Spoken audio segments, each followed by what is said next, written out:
Assalamualaikum warahmatullahi wabarakatuh. Bertemu lagi dengan saya Ilham Maulana, mahasiswa jurusan KPI atau biasa disebut dengan Komunikasi Penyiaran Islam dari kampus IAIN Ponorogo. Oke, kali ini kita akan berbicara tentang praktikum jurnalistik, yaitu sebuah kegiatan yang ada pada jurusan KPI di semester ini yang baru saja kami laksanakan pada 1 bulan yang lalu. Oke, kali ini kita akan memulai pembahasan tentang praktikum jurnalistik. Kita sharing saja tentang pengalaman kegiatan terdahulu. Sebenarnya apa sih praktikum jurnalistik itu? Oke, kita akan mulai dari itu. Praktikum jurnalistik itu adalah sebuah kegiatan yang ada pada jurusan Komunikasi Penyiaran Islam, di mana mahasiswa KPI terbagi menjadi 12 kelompok. Setiap kelompok terdiri dari 9 anak. Lalu satu kelompok itu memiliki satu orang pembimbing yang bernama DPL yang berasal dari kampus. Lalu dalam praktikum jurnalistik kali ini 2 kelompok itu memiliki satu pamong yang bernama pamong praktikum. Yang uniknya dalam praktikum kali ini pamong tersebut membimbing 2 kelompok yang terdiri dari susunan yang telah disusun oleh kampus. Misalnya pada praktikum jurnalistik kali ini kelompok 1 dan kelompok 2 itu memiliki satu pamong yang sama. Lalu kelompok 2 dan kelompok 4 memiliki satu pamong yang sama juga. Begitu seterusnya hingga kelompok 12. Oke, kali ini saya akan berbagi pengalaman saya tentang proses bagaimana saya berjumpa dengan pamong saya bersama dengan kelompok praktikum saya. Pertama kali kesan yang saya dapat ketika praktikum jurnalistik ini diumumkan, yang pertama kali saya pikirkan adalah bagaimana nanti proses praktikumnya. Bagaimana tidak saya memikirkan, karena kondisi saat ini adalah sedang pandemi dan semua orang harus menjaga imunitas tubuh dan menjaga jarak, terutama dalam kegiatan di luar rumah. Oleh karena itu dari jurusan memberikan arahan bahwa praktikum ini bersifat online, dan tugas pertama dari seorang mahasiswa, maksud saya kelompok mahasiswa, adalah mencari pamong praktikumnya sendiri. Terserah mereka ingin mencari pamongnya itu dari media apa, yang penting dengan persyaratan mereka memiliki media yang sudah termonetize. Media tersebut adalah web, bisa blog, dan media lain yang bersifat online. Dan pada kesempatan yang lalu, kelompok saya, kebetulan saya adalah kelompok 1 dan kelompok 3, kami mendapatkan seorang pamong bernama Bapak Agus Suyanto yang berasal dari Lawu TV. Kebetulan sekali Lawu TV itu adalah TV online yang menyiarkan segala perkembangan berita yang ada di Magetan. Cukup jauh sekali ya. Ya, itulah keunikan dari pamong praktikum kami. Kami mahasiswanya berada di Ponorogo, tapi pamong praktikumnya berada di Magetan. Sebuah tantangan tersendiri bagi kami untuk menjalankan praktikum pada semester ini dengan kondisi pandemi, namun kita pamong kita dan para mahasiswanya memiliki jarak yang cukup jauh lokasinya. Namun hal tersebut tidak menghalangi kami dalam mengembangkan pengetahuan kami tentang jurnalistik dan praktek kami dalam praktikum jurnalistik. Alhamdulillah, pamong kami itu orangnya sangat baik, pengertian, dan mampu membimbing kami, mau mengajari kami, dan mau berbagi pengetahuannya di bidang jurnalistik. Beliau sebenarnya basicnya adalah tentang berita televisi. Namun beliau memiliki tim sendiri. Jadi ada kameramen, ada penulis naskah, ada yang mengisi dubbing, lalu ada yang menjadi reporter sendiri dalam Lawu TV tersebut. Kami belajar banyak dari mereka. Pada awal pertemuan kami diundang oleh Pak Among kami ke Pendopo Magetan. Di sana kami dikumpulkan, lalu kita sharing bersama tentang seputar jurnalistik, mulai dari pengambilan gambar, lalu penulisan naskah yang baik itu bagaimana, lalu yang bagi saya adalah pengalaman yang baru itu adalah proses bagaimana kita dubbing dalam sebuah berita.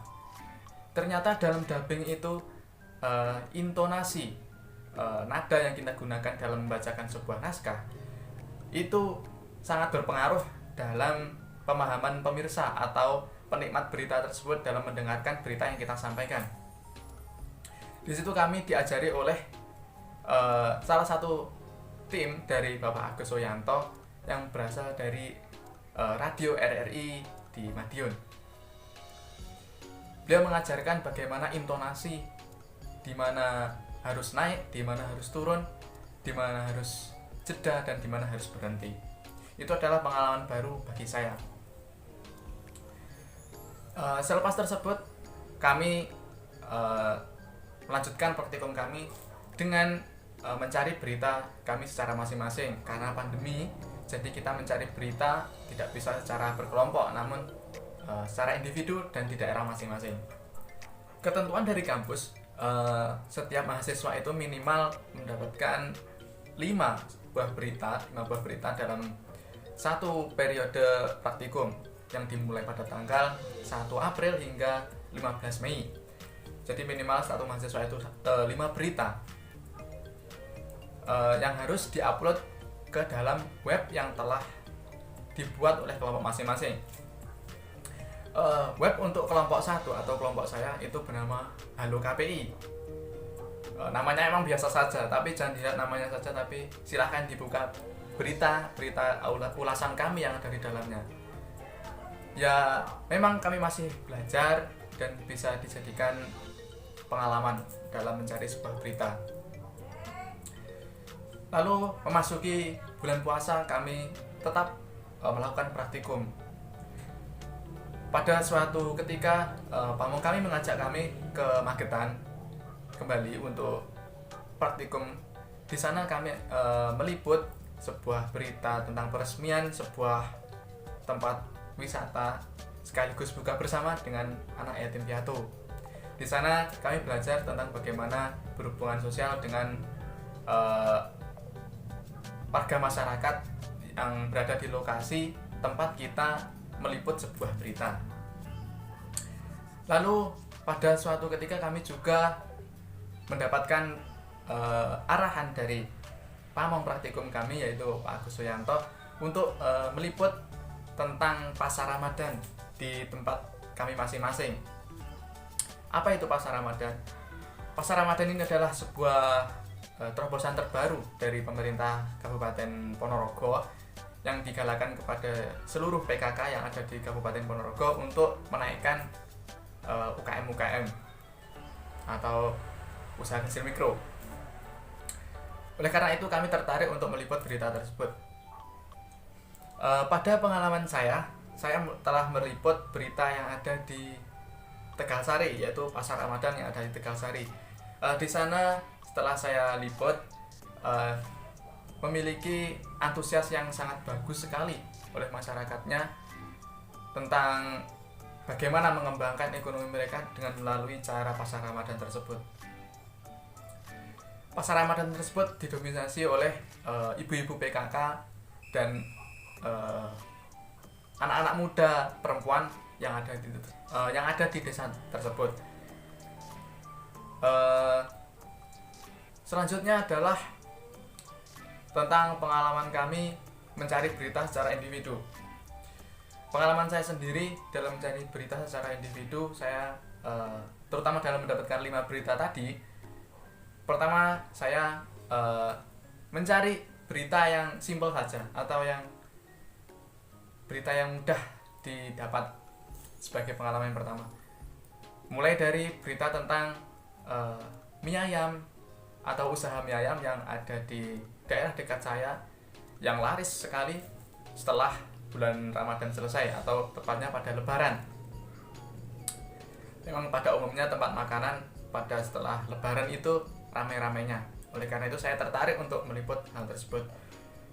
Lalu selanjutnya saya tertarik untuk meliput terkait dengan kondisi jalanan yang ada pada daerah saya. Mengapa saya tertarik tersebut? Karena kondisi jalanan di jalan raya tersebut itu kurang layak menurut saya. Padahal itu adalah sebuah jalan utama yang menghubungkan antar desa maupun arah ke kota. Namun jalan tersebut kurang layak untuk dipakai, sehingga kurang nyaman bagi para pengendara, terutama bagi para pengendara sepeda motor untuk melewati jalanan tersebut.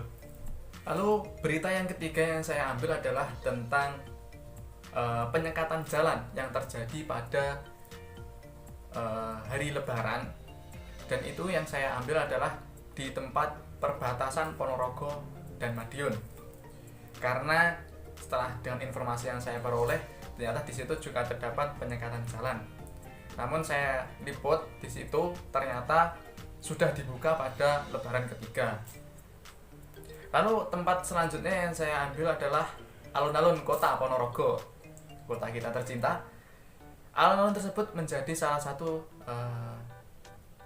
satu tempat utama bagi para warga Ponorogo ketika setelah Lebaran selesai.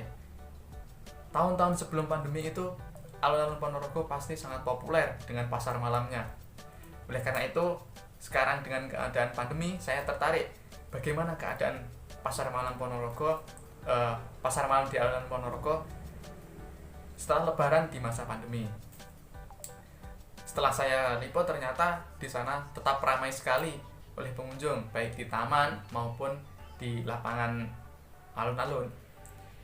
Namun di sana tetap masih ada polisi yang masih bersiaga di situ. Hanya yang membedakan pada sesi tersebut, pada waktu tersebut adalah tidak adanya wahana permainan yang banyak sekali yang biasanya pada pasar malam. Di situ hanya ada wahana permainan yang biasa-biasa saja, tapi tetap bagi masyarakat itu adalah tempat yang asik sekali dan bisa digunakan untuk berkumpul bersama keluarga. Lalu berita selanjutnya yang saya liput adalah tentang usaha yang ada di sekitar rumah saya, yaitu usaha yang dibangun oleh paman saya, yaitu Pak Harto, yaitu tentang usaha burung puyuh. Di masa pandemi ini banyak sekali pengusaha atau wira swasta yang membangun usaha sendiri untuk mencoba peruntungannya di masa pandemi demi menutup perekonomian. Usaha ini memang masih baru, beliau merintisnya dari nol, dan ini masih baru saja, kandangnya itu baru saja dibuat. Lalu saya tertarik untuk meliputnya, untuk dijadikan berita, supaya menjadikan semangat dari Pak Ade saya itu bagi orang-orang lain untuk membangun usahanya sendiri dan tidak selalu bergantung untuk bekerja kepada orang lain. Oleh karena itulah saya terinspirasi oleh Pak Ade saya untuk meliput berita tersebut. Itu adalah 5 pengalaman dalam mencari berita saya selama praktikum. Selanjutnya adalah tentang hikmah yang bisa saya ambil dari kegiatan praktikum jurnalistik kemarin. Itu ada 2 poin yang bisa saya ambil dari hikmah tersebut. Hikmah yang pertama adalah dalam menjalani profesi sebagai seorang jurnalis. Kita sebagai seorang jurnalis dalam menulis berita, hal yang paling utama bagi saya adalah bagaimana berita tersebut dapat menghibur dan bermanfaat kepada orang lain.